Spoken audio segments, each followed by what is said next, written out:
I was talking with a friend of mine recently, and I was telling the person, I said, I do not have a first school leaving certificate, which is like a formal school certificate. And he was shocked. And he asked, he said, why do you not have that?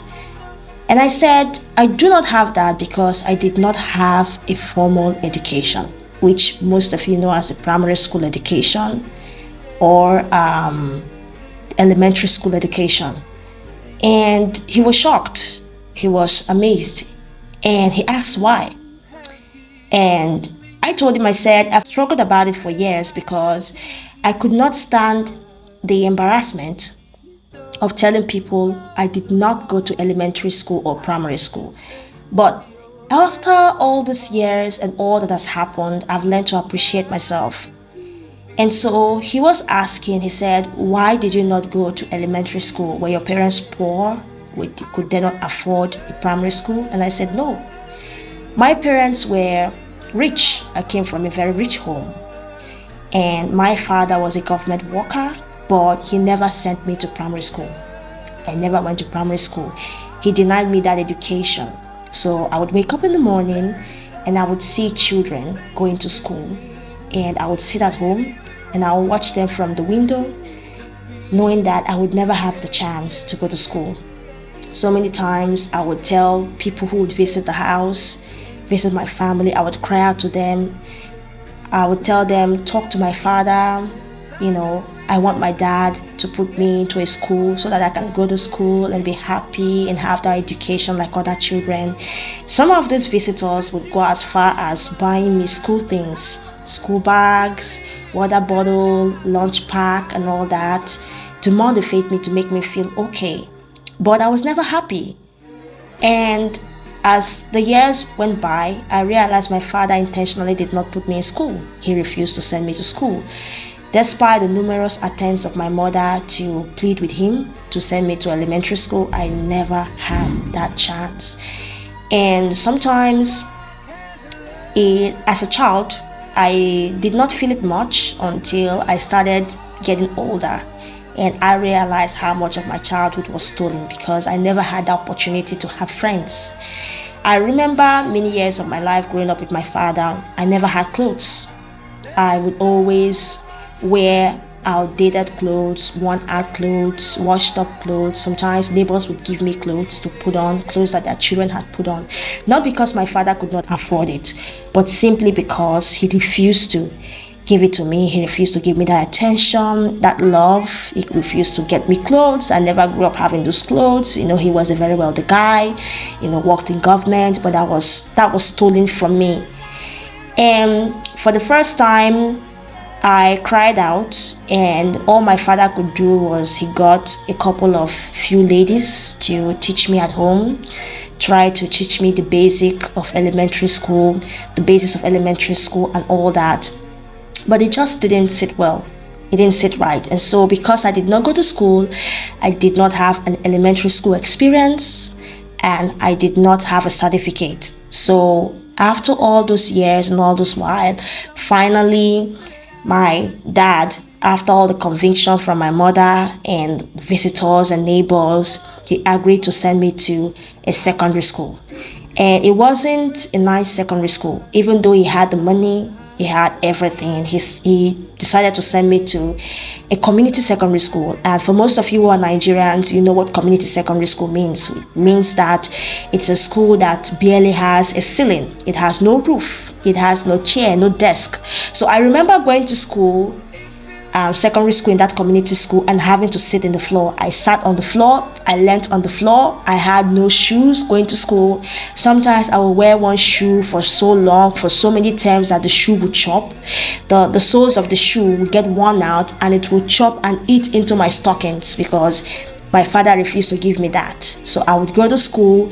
I would not have books. I would not have anything. So I would go. I was bullied a lot in school because I was like 9 years. I was about 7 years when I started my junior secondary school one. Imagine going to a community school where in a class, there are about 250 students in the class. And on top of that, I had to come home. And when I came home, Home was a different thing because there was a lot going on in the house. There was abuse, there was violence going on in the house, and all this was happening to me. I would get scolded by my dad. He didn't stop from scolding. My dad threatened me severally that he will withdraw me from school if I didn't prove myself enough. Just take a look at this. We're talking about a 7-year-old girl who hasn't had basic education, who has been sent to a community school with harsh learning conditions, no desk.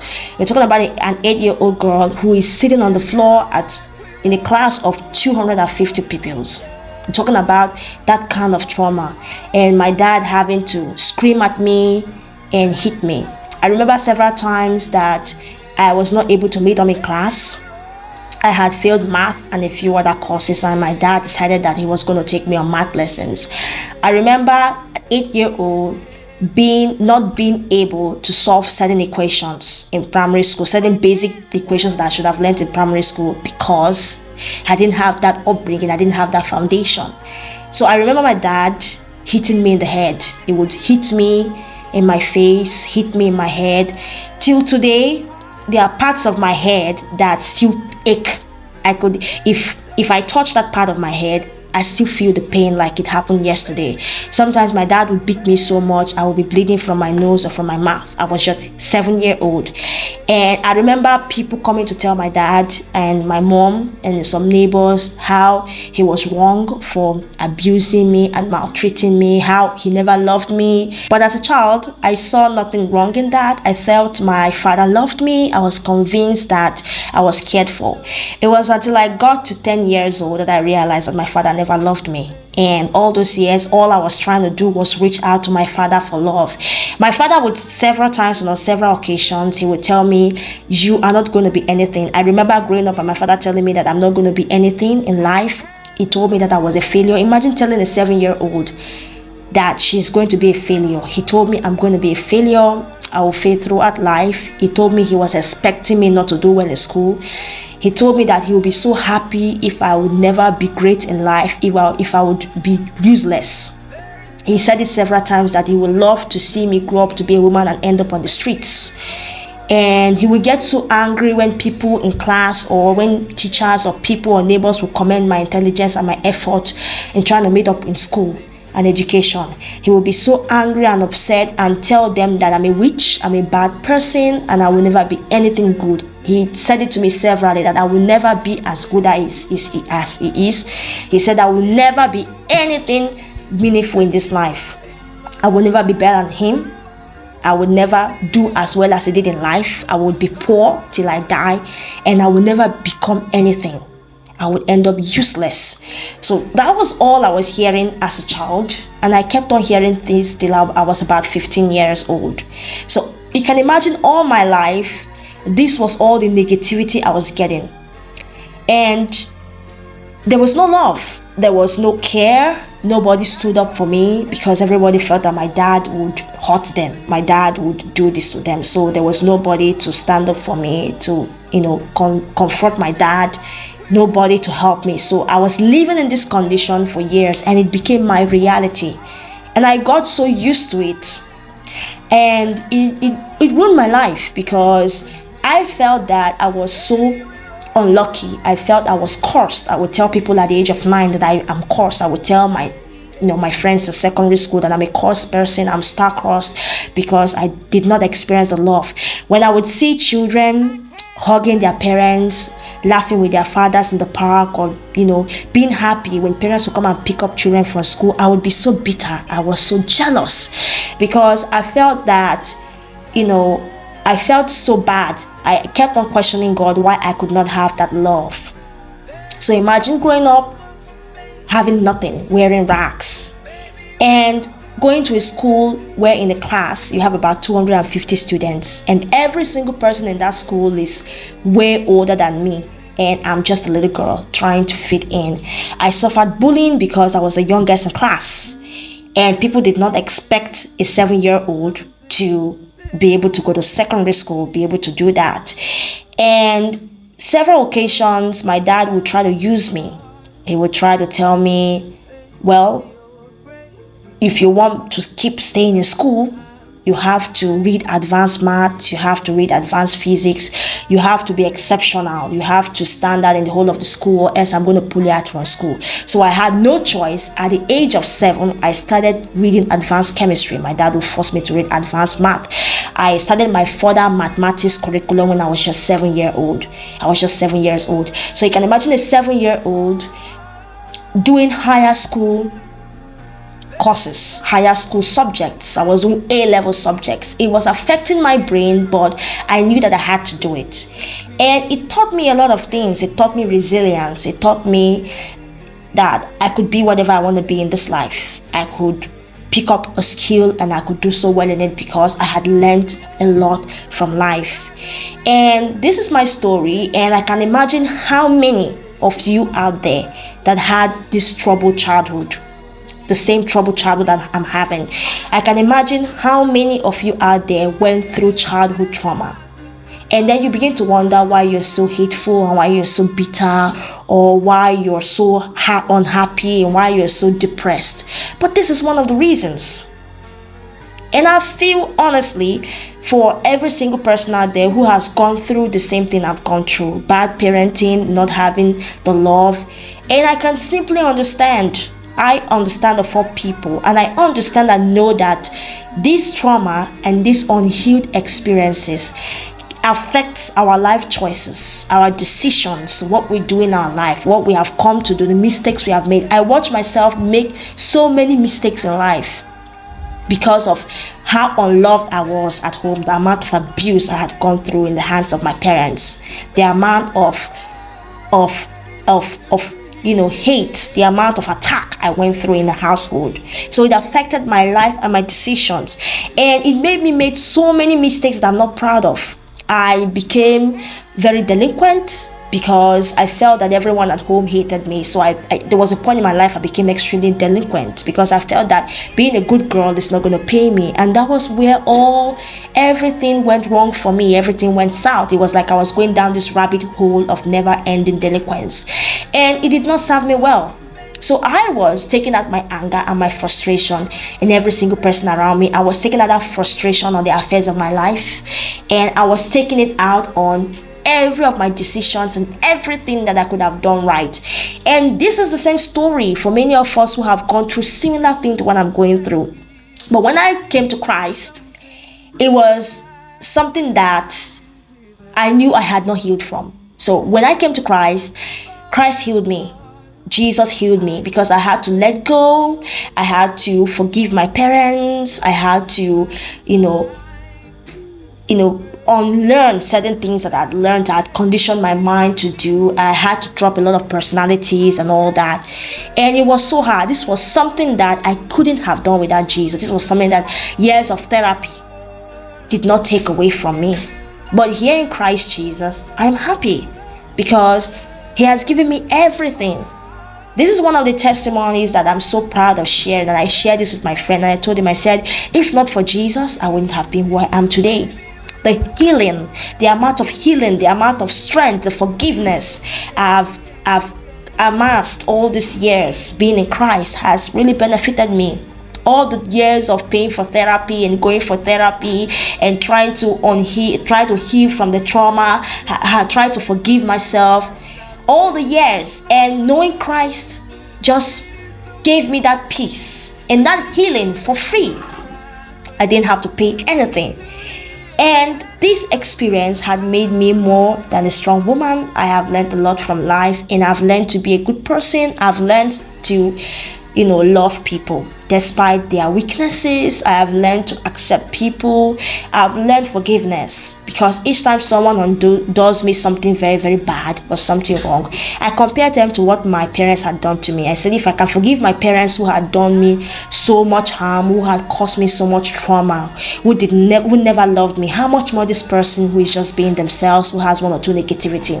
So it taught me to be a loving woman, and it has made me be a good parent. It has made me become a good parent. different, because I know that once I start having children, once I get a husband, I know I'm going to be one of the best parents in the world, because I will never let what happened to me happen to my kids, and I will never hurt my kids the way my parents hurt me, because now I know what is wrong and what is right. And that is the peace and the healing that Christ has given me. That is why I'm trying to reach out to all you all today, going through every single thing I'm going through. And I'm telling you that the only healing you can get is in Christ Jesus. If you don't know Jesus today, try and reach out to Jesus. Give Jesus a chance. Give God a chance to heal you. Let him in. Yes, you have gone for that therapy. Yes, you have a lot of unhealed trauma. Yes, you have a lot of negative experiences. You've had a lot of things happen to you. But you need to let Jesus in. Give him a chance. See how everything goes. Jesus has really helped me overcome a lot. I have learned to forgive. I've learned to be, So I'm really happy. Because a lot of you out there going through what I'm going through, or going through what I've gone through, you understand more about what I'm talking about, and you know that you've been through a lot. You can't heal. But I'm telling you today that in Christ Jesus, you can. You can heal. He is the author and finisher of our faith, and he is the one that can bring us back to who we are supposed to be. And that is what Christ does. Give him a chance. The reason why I had a lot of things happen to me in life was because I left Jesus. I got angry with God. I said, God, why would you let this kind of thing happen to me? Why would you let me go through this pain I'm going through? Why did you not do anything? But I came to realize that, yes, that has happened in the past. Yes, I cannot go back to the past and change it. Yes, I cannot do anything about it. But at this point in my life, in the present, I can do something. I can make a change. I can let healing come true for me. I can let Christ come true. I can be healed. I can let God do a miraculous work in my life. I realized that is something that a lot of people do not have. People have committed suicide. People have become depressed. People have become frustrated because of childhood trauma. A lot of people are going through what they should not go through. A lot of people have gone into addiction. A lot of people have gone into drugs to be able to cope with that trauma, that unhealed part of their heart that is wounded. But this is what Christ has given to me free. This is what Christ has given to every single person out there for free. You just need to reach out to him. If you're going through what I'm going through, if you're going through what I've gone through, reach out to Jesus today. Allow him to come into your life. Let him change your story. He is the best therapist in the world. He only can do what no licensed therapist can do. He can give you that peace you've been seeking for, what you've been dying to have. That peace and that solace you are looking for in hard drugs, in masturbation, in sex, in multiple partners. That inner emptiness you feel that has made you make a lot of wrong decisions in life. It is only him that can fill that gap. He is the only one that can accept us for who we are, unconditionally, despite what we have done, despite the experiences we have. Only him can love us in ways that our parents could not love us. He loved me in ways that my parents could not love me. He brought me back in ways that my parents could never do. He raised me to be the woman I am. He has let me know, and he has made me understand that he's my creator. He made me. Before he even formed me in the womb, he knew me. He has made me understand that he is the one capable of unconditional love. That love that I sought so much, trying to please my father. I spent years trying to please my mother. That love I never got from them. In Jesus, I have it all. And I'm talking to you today. If you're going through such, come up to Jesus today. For us to attain the highest level of peace and fulfillment in this life, we must come back to ourselves. And for us to come back to ourselves, who we are, that God has made us to be, we need to go through a factory reset. And Jesus is the factory reset.